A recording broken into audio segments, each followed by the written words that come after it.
Welcome to the JLC podcast, presented by the Jorgensen Learning Center. Change the conversation, change the results.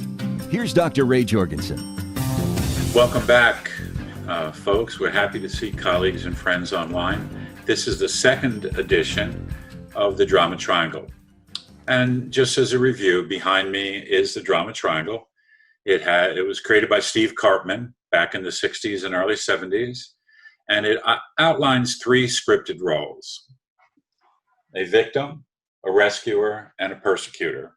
And we're going to talk a little bit more about those roles today and figure out how to get out of those particular roles. How do we actually reduce the drama? What we know about drama, two things: personal accountability and responsibility goes to almost zero, and achievement flattens out. As one of our friends uses the phrase, an asymptotic note, it turns to almost nothing. You don't get any achievement at all.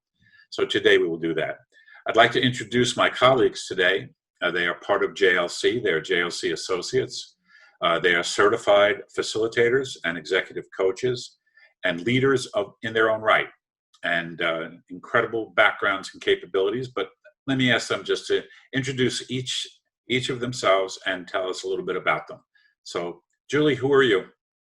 Hi, I'm Dr. Julie B. Wise, and I have my PhD in education, and I specifically focus on communication, enhancing your leadership in order to be your best self. Cool. I like your Be Wise on the wall. Thank It'll you. remind us that we're going to be wise all through this. And Colleen, tell us about you.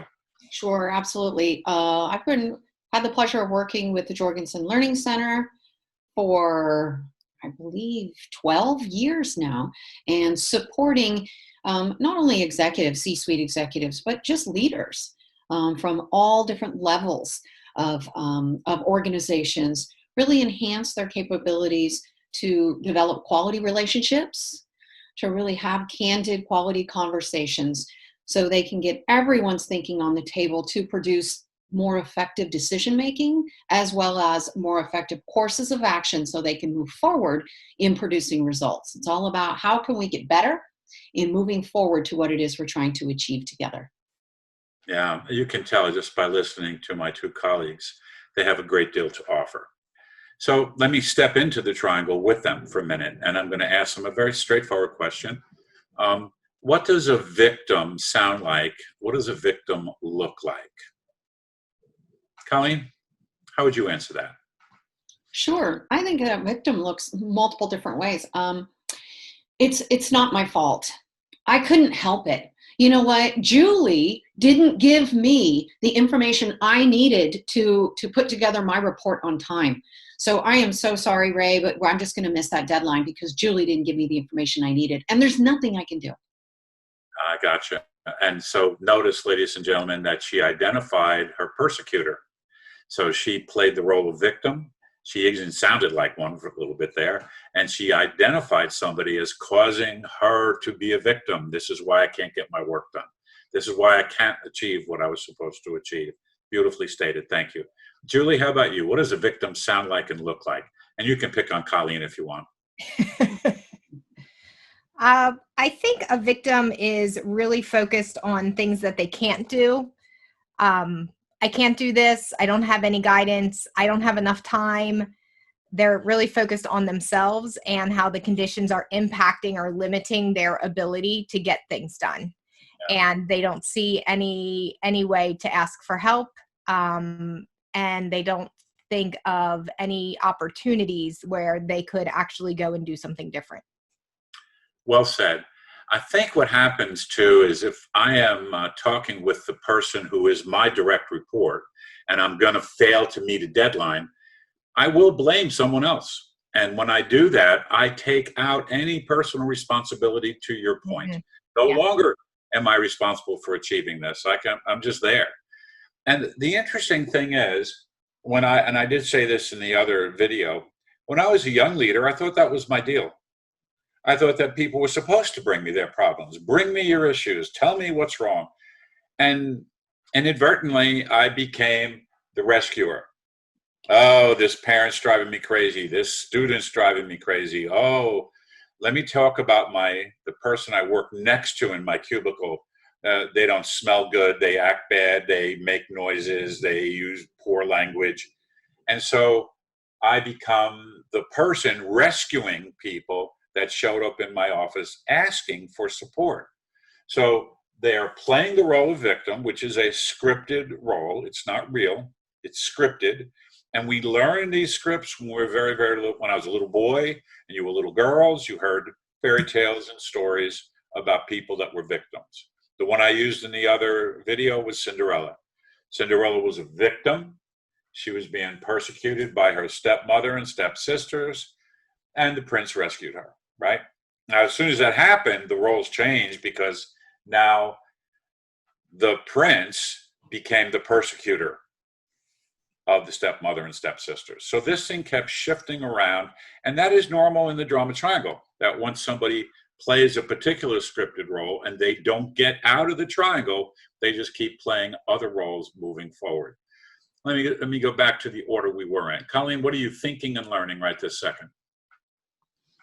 Sure. What I'm thinking and learning, I was really going back to that sense of rescuer. And you mentioned when you were in leadership, from your perspective, leadership meant fixing, right? Somebody comes and brings you the problem.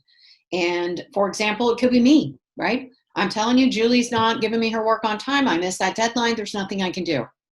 I'm coming to you to fix. Correct. And many people, they would turn around and, right, you could just talk to Julie, right? Julie, what are you doing? I was good at this. I used to write a see me re Colleen, Julie, see me re Colleen. And they all knew they were going to get chastised for doing something to the other person. So here I am shifting from rescuer to persecutor of the other person. So this was just almost like my constant practice for my first few years leading schools. And I didn't have a better way, mostly because the teachers just made me anxious anyway. So all I tried to do is help them solve their little dramatic problems as time went on. Yeah. So Julie, what are you thinking and learning? I think the biggest thing for me is that the victim does not take responsibility for even the smallest thing. Like, not if a deadline was on time, was late, and I needed the information, I would come to a third party and complain, and not 5 days beforehand check in with Colleen to see how is it going. Do you need my help? No, I would just focus all on how it's everybody else's fault and not mine. Versus the rescuer, they almost take on all of the responsibility. Everything is my responsibility. So now I'm going to take care of your project, and I'm going to communicate with this person. I'm going to call that person, and they take on too much responsibility. I'm going to ask you a question. Where does the persecutor fit with the responsibility? Can they shift both ways, or is that also sort of like victim, that it's everybody else's fault and not theirs? Yeah. So very often the rescuer turns the persecutor into a victim. And I don't always notice that I even did that. And sometimes the victim has an attitude about the person that they think is persecuting them. It may not be real. It may just live in their minds. But as far as they're concerned, they didn't give me what I needed. I didn't get their deadline. I didn't get their stuff. So I couldn't get this accomplished.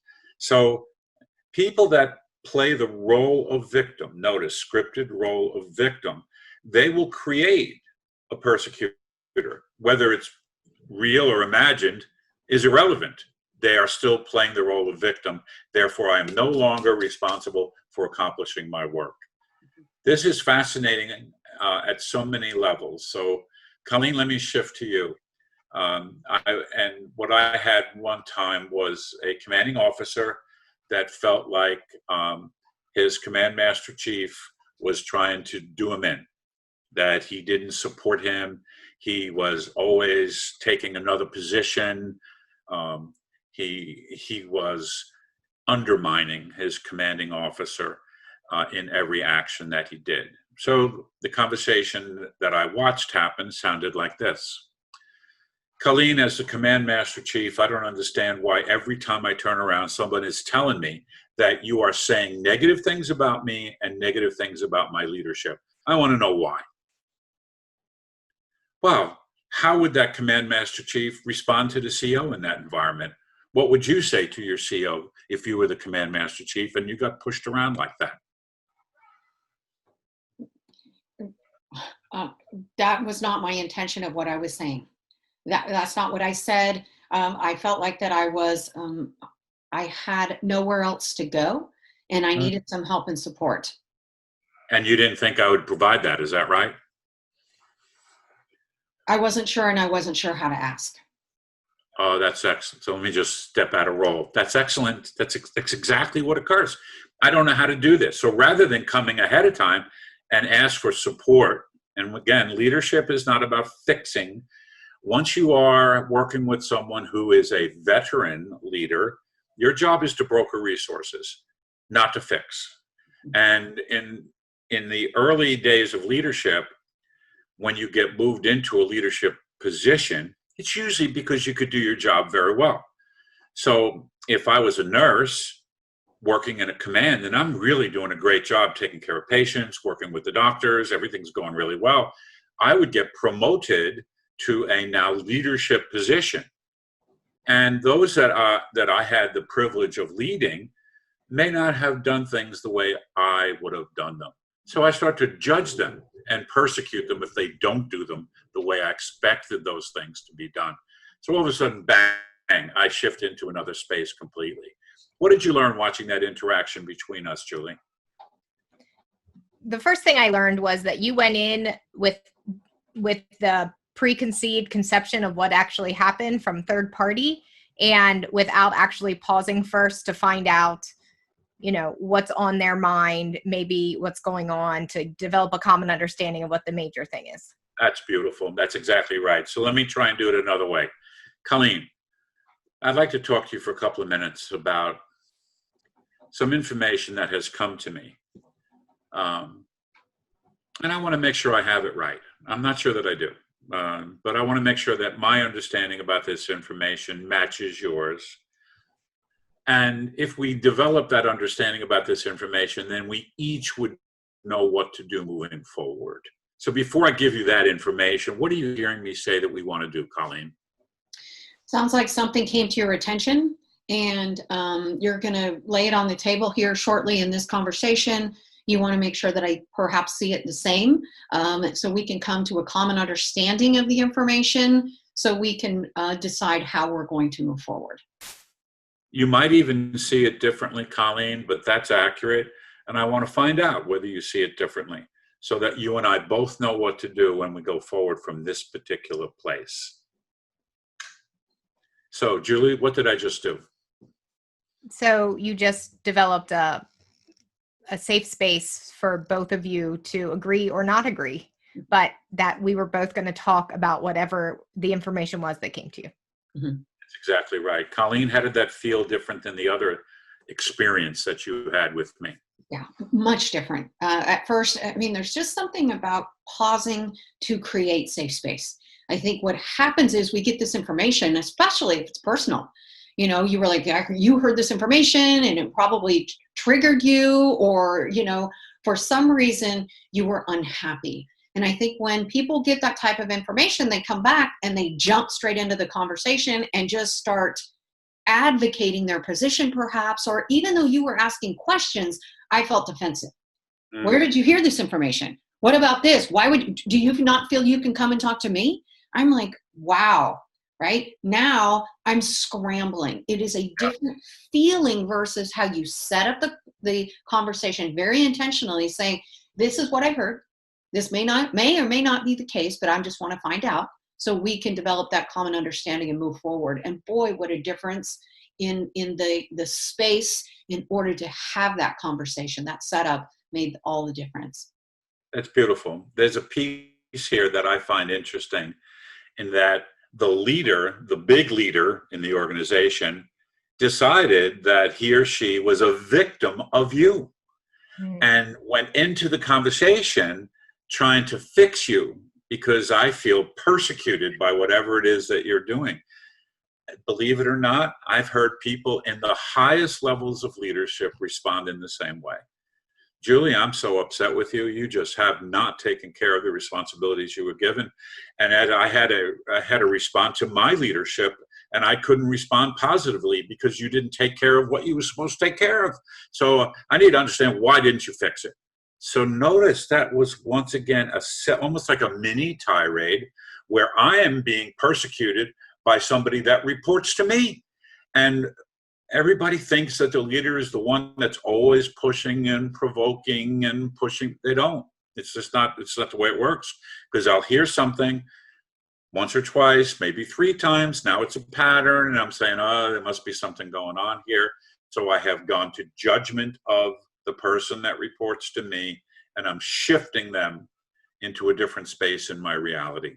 And I'm going to try and fix it, as opposed to understand whether we really have a clear common understanding about what I've heard and whether I heard it in a way that makes sense to me.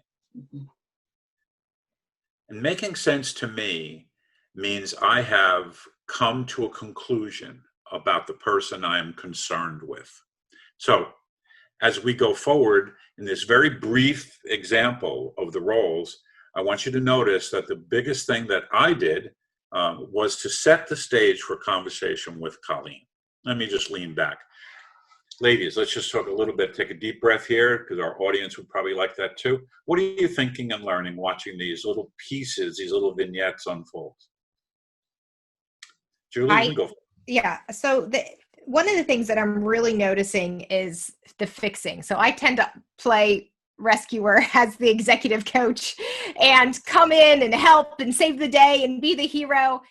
And that's one thing that I've really tried to notice with myself, although I'm not sure how to shift out of the fixer rescuer role. And some of the things that you just talked about helped me realize that maybe when I create the safe space and stay in developing a common understanding space, that then unfolds a space for the either victim or persecutor to develop, oh, okay, well, now this is what I think. And the more I can hold that, let's develop a common understanding, that's my role, less I feel the need to have to fix. Yeah, actually, that's brilliant. There's a piece here that I find as a new leader, I violate it all the time. Most people can solve their own problems. Yeah. They sometimes are unable to articulate them very clearly or notice the edges of them or blah, blah, blah. But when you can actually articulate the problem for yourself, and I think one of the roles you play, Julie, and you do it well, so do you, Colleen, is you're a mirror. You hold up the mirror. This is what I hear you saying. Is this really what's going on here? Help me understand how you see this, and what data are you holding? And what assumptions do you have about this particular individual? That's just so well said. Colleen, little breath here. What are you thinking, learning? Sure. I think I go back to, with your example and thinking about that commanding officer. I think what resonates with me is the sense of the importance really of self-awareness and of recognizing, do I think something or do I know? What data is evident that is producing that conclusion that I've come to? And it feels different than you can tell by the setup in your conversation that you did before. The first one was advocating your position based upon the conclusion that you had come to, versus that sense of, am I sure? Do I need more data? What else can I do? So it feels different when you come from that space of, okay, wait a minute, what data do I have? Well, I'm kind of filling in some blanks here. Maybe I need to go back and be curious and ask questions. And that feels different in a conversation versus advocating your position from a space of, you already came to your conclusion, right? I already know, and this is what I know. So I think that's the biggest piece that's resonating with me is it's that sense of self-awareness. How can I be really careful so I'm not operating on missing data? I'm really careful about the data that I'm operating and coming to a conclusion upon. That's beautiful. Presence and awareness. What are you thinking, Julie? That also led me to this idea of drama produces drama. So when you have self-awareness of if you stay in the drama triangle, what then is the unintended consequence that you're not thinking of? So the CEO comes in and he lets the CNC have it. Well, now the CMC knows who was around. So now the CMC is going to go back and he's going to be the persecutor, or she is going to be the persecutor to those people. And then they know who they told. And then you just have this like triangle. And it never solves anything. It never improves the leadership. It shuts everybody down. All of a sudden, everyone's walking on eggshells because now they don't know who to trust. And especially when you're in the military, that gets you in a really dangerous situation. Yeah, your fitness report could be affected by the drama triangle. Mm-hmm. And again, you may have actually acted well. You may have done the best you could in the given circumstance, but this constant spinning of the triangle from different roles, that just creates, that's what we spend our time talking about. And I want to say this very honestly. I love drama. I watch dramatic shows. I like mysteries. I like people that change characters. We love it. As a country, look at the tribal nature of our politics right now. We are in a space where we are producing drama all the time. So well done. So the big learning for me is it's important to see the drama triangle, recognize it, enter it with the person, and then find a way out. Enter with the person, and with their help, find a way out. And be very aware of not making somebody else the victim, so that you're going to send that person out to do just what you said, Julie, to go persecute that other person. I know who told you, boss. I know you're thinking that, right? And as soon as the meeting's over, you're going to go find him or her and make sure they understand. Yep. You know that they did this. So that is really, really good. So the key is enter the triangle, stay with them, and do your best to leave the triangle. I'd like to do one more example, and then we can call this particular piece to a temporary halt. So, Julie, you have had lots of experience in the last few weeks about stuff happening to you. Complain about somebody or something happening to you. Play the role of victim. I will do my best to be a colleague that is going to meet you in the drama triangle and then find a way out. You got one? Yeah, I do.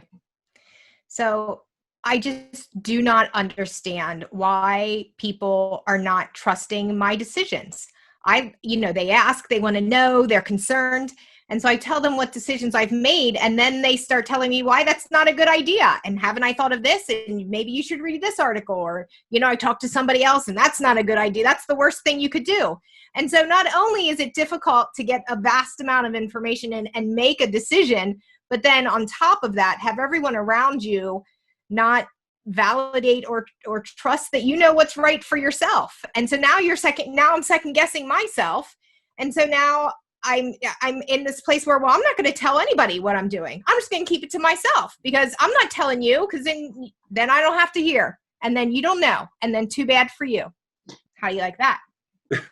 So what I'm hearing you say is that you have experienced people coming up with a should for you. You should do this. You should do that, right? Yes. And this has caused you to almost create a little hole in the ground and hop in it and pull the earth in behind you. Am I getting that right? That's correct, yes. So I'm wondering if you could just pick one of those people that has done this to you. I'm wondering how you could hold a conversation with that person so they would be able to recognize how you're feeling. And the impact of the words that they laid on you. Mm-hmm. What are you thinking? So I'll use you, Colleen, or Ray. I guess I can use Ray. Ray, I'm confused and I need both of us to come together and try and understand what's going on.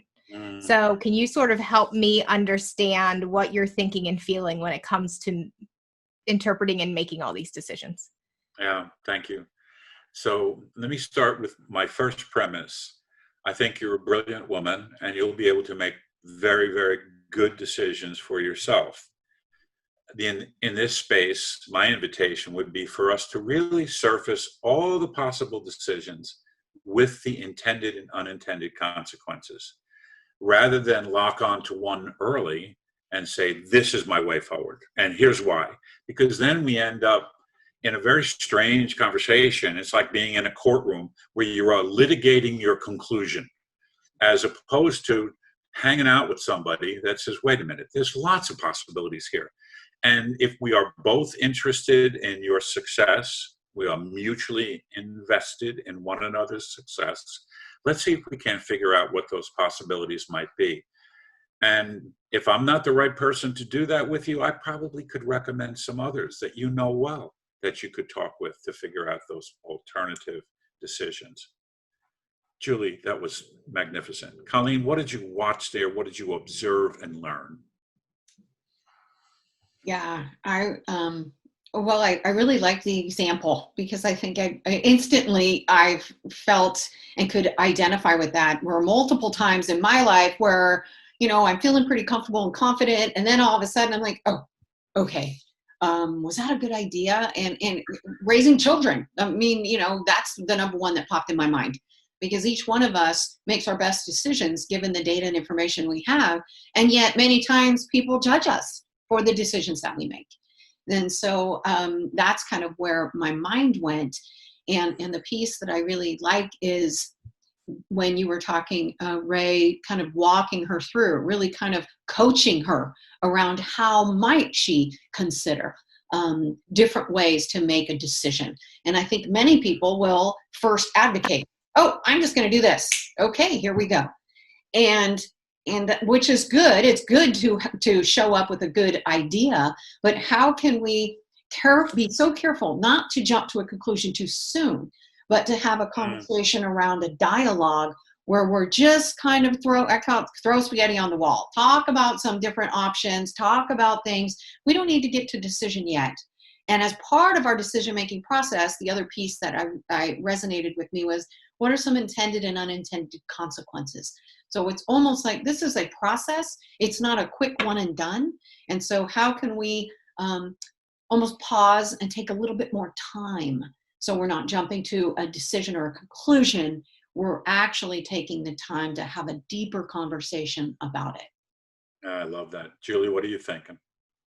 I really liked hearing the process of the decision-making process be spelled out, because it was a safe, neutral space. And if you would have went right back into advocating, okay, well, here are the pros for this decision, here are the cons for this decision, again, I would have been defensive. So before you go into that, you say, hey, you know what? Let's think about what would the process work best for us.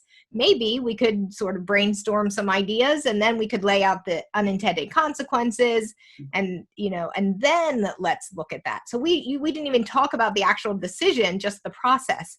And that allowed me to sort of take a deep breath and say, okay, I think I could do that. I'm going to be open to that. Yeah, that's excellent.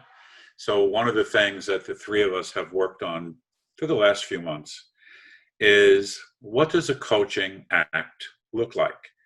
Well, it begins with reflection, where a person is able to talk about and clarify, what is it that I'm facing, right? The second step in the coaching process is to decide what to do. And that requires interaction, like we were producing. The third one is to actually do it, to make a decision, to act on the decision that made sense. And the fourth part is to say, here will be the impact of that decision. Both the intended and unintended consequences, here will be the impact.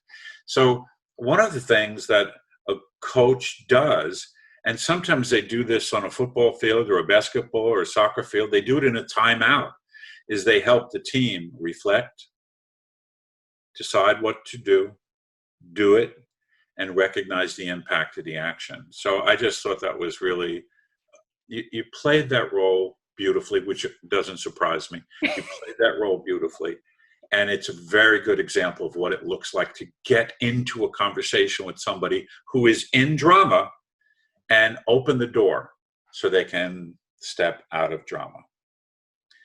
Well, I think that's probably the end of this section for right now. And if anybody wants more information on drama and how to enter and leave it, we would be happy to entertain that.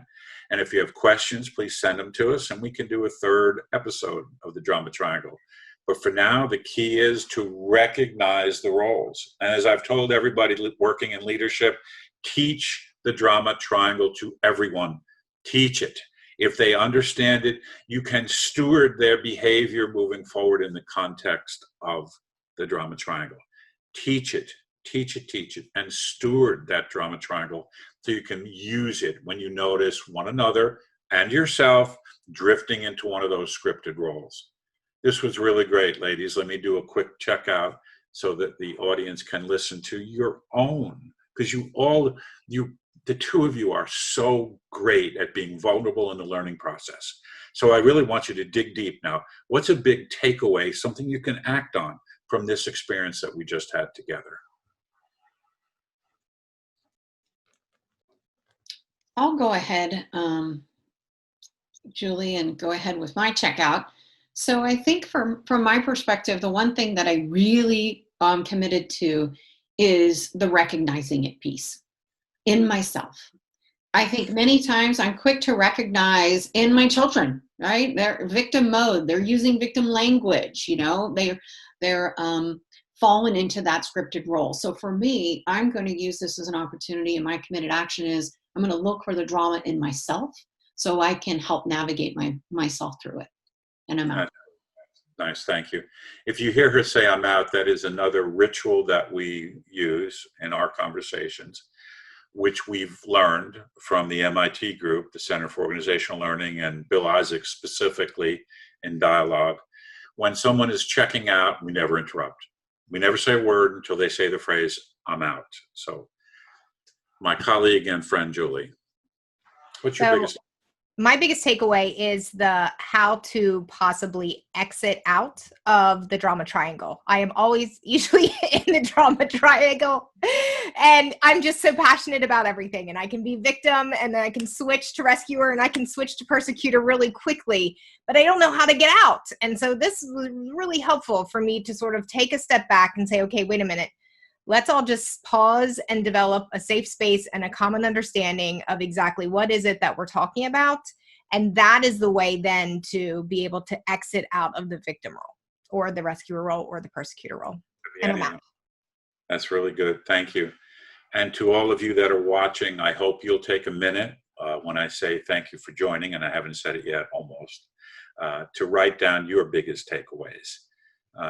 You can tell that we have, as a team of three, practiced some very significant disciplines that are already in us.